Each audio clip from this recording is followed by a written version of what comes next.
Okay, hello, sir. Maybe before we start, it will be better if we get to know each other. Introduce, my name is Azmi Khadijah and my friend Dewi Pujianti. We are students of English education at one of the university in Indonesia who want to interview about the journey, your experience, or other things that happen when you become a teacher. Okay, sir, can you tell us how your journey to become a teacher? Maybe can start it from training or study to experience as a professional teacher. It's a long story, but I didn't actually start it out. I didn't start out to be an English teacher and learning to be an English teacher first. So I went to university and I majored in finance, So after that, after graduating, I got my first job working in finance. But while working in finance, I thought it wasn't quite for me. Meanwhile, I actually had a few private tutoring going on, and so I just fell in love with teaching. So eventually I decided to do some sort of a bridging course to become an English teacher, and I went on to study masters of teaching English, and a few more certificates that helped me to become a qualified English teacher. And so I've been teaching English for almost 10 years now. Yeah, that's it. It's a long story, but that's about it. Okay. Thank you, sir. Quite a long and interesting journey, yes, to become a teacher. And next, we have some question for you. And the first is reason you finally for being a teacher. Why? The reason why? Yes. Yeah. Why? Okay. As mentioned, I just mentioned that a few seconds ago. I fell in love with, the job. I got the first job teaching people at a little center in the capital city of Vietnam. Just fell in love with it. The way I get to interact with people and also help people one way or another. And so I thought it was my calling in life. So I decided that's my path, professionally. So, okay, sir. So, is there are the challenges of being a teacher, and how do you overcome them? Challenges? Yeah, I'd say there are quite a few, but it depends on the teaching setting.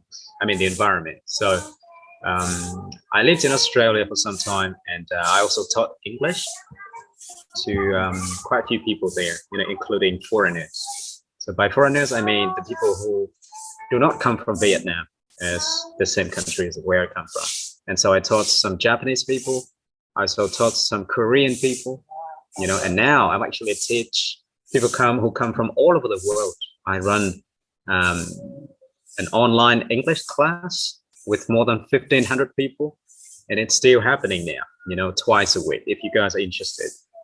So I teach people who come from all different backgrounds and ethnicities. And the biggest challenge for me is how to figure out a way to keep a balance,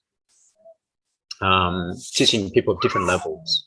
Because, as I said, it depends on the teaching settings and environments. If it's for free, if it's free English classes, people are free to join. And so I have no idea the level would be the same or not, or at least similar, So it usually is the case that people join and they are of different levels, different commands of English. And so it's really difficult to keep a balance teaching different people of different levels. That's the most challenging aspect of teaching for me as of now. But that mostly happens in free classes where there's no requirements or people don't have to pay anything, which is come and join and go as they wish. But for the paid classes, it's more structured and disciplined. And so people have to take the placement test first, and they'll be placed in appropriate levels. And so it's a lot easier to teach them as the group collectively. That's it. Okay, we want to know what do you like about being a teacher? Beside any reason that? Can you be more specific? Like, what do you mean?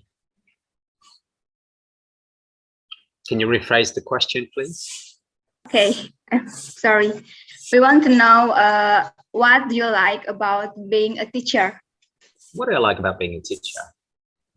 I like the fact that I can help people and leave a positive impact on their life, not just now, but it's actually some of them are lifelong impacts. So I love the feeling when some former students just turn up or send me a message after a few years saying thank you to me because of the impression that they got learning from me a couple of years ago. And so it just happens out of nowhere. And I just love the feeling that I can actually help people, not just now, but also into the future. So, what the most memorable moment for you? Memorable moment out of the teaching experience of almost 10 years.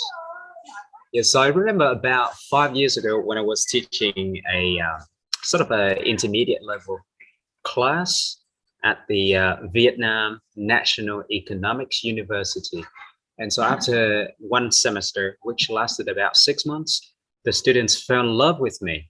I mean, the way that I taught them, and we developed a bond and everything. And so they loved me so much that I didn't want to have another teacher for the following semester. And so all of them went on a strike. I like to call it a strike. And what they did, they formed a group on Facebook, and all of them changed their profile pictures to my photo all at the same time, all at once. And that was quite something to remember. And yeah, that's the most memorable thing about my teaching experience, yeah, out of the whole journey. Yeah. Will definitely be very useful for us. Are there some advice for us who will one day be a teacher candidates to like you? Oh, okay. So advice for the future teachers like Azmi and Dewi. Okay, so right, generally I got 3 pieces of advice, right? First of all, of course, if you want to be a teacher and you want to help people, you have to be a good English user first. So you have to work hard and improve on your English. There's no need to try to be a perfect English user because we're not born in native speaking countries. You're Indonesian, I am Vietnamese, and there's no need for us to be perfect. We aim to be bilingual and bicultural. So you have to be good at English as well as you have to be perfect in your native language and culture. And so don't create the pressure and force yourself to be native like, it's almost impossible, let alone you're living in a non-native English speaking country. So that's the first one. Work hard and try to improve as much as possible. Find ways that work for you, okay? Tips number 2, teaching is about people, not about us, the teacher. So we're there to help, right? So I like to see teachers as the facilitators rather than teachers, right? But that's the name, that's the commonly used name. So people call us teachers. But I like to see teachers as the leaders and the one who leave positive impacts on people, show people the way rather than give them the knowledge. So show people the way to discover what works for them and what's good for them. Okay, so see yourself as a guide rather than a teacher. So it's about the people, it's not about us. It's learners based and oriented.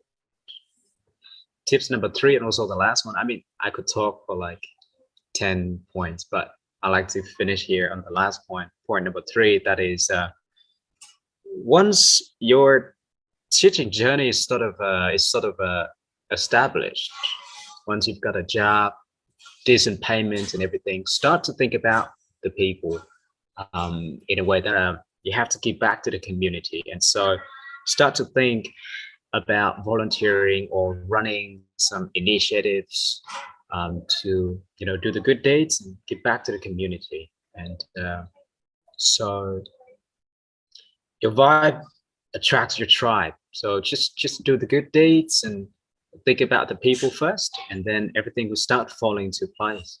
Good things gonna eventually fall into place. That's my last piece of advice. So 1, 2, 3. 1, improve your English, to the point where you're comfortable and confident. Point number 2, that is to think about the students. Most of the time, it's about helping them and guiding them. It's not about us showing off. And point number 3, give back to the community as a teacher, because this is such a noble profession, and you're going to see the positive and lifelong impact you're going to have on people, and you'll be amazed how the future unfold on your life if you just think about the people and place them on the top of the priority. Right, that's it. Professor, thank you. Maybe finally this interview is over, and definitely very impressive for us. Okay. So thank you for giving advice and telling a lot of things about the journey to being a teacher. Once again, thank you, and see you soon. Hopefully we can share stories again one day. Okay, right. If you guys want to practice speaking English, you can join the Facebook group that I posted on social media.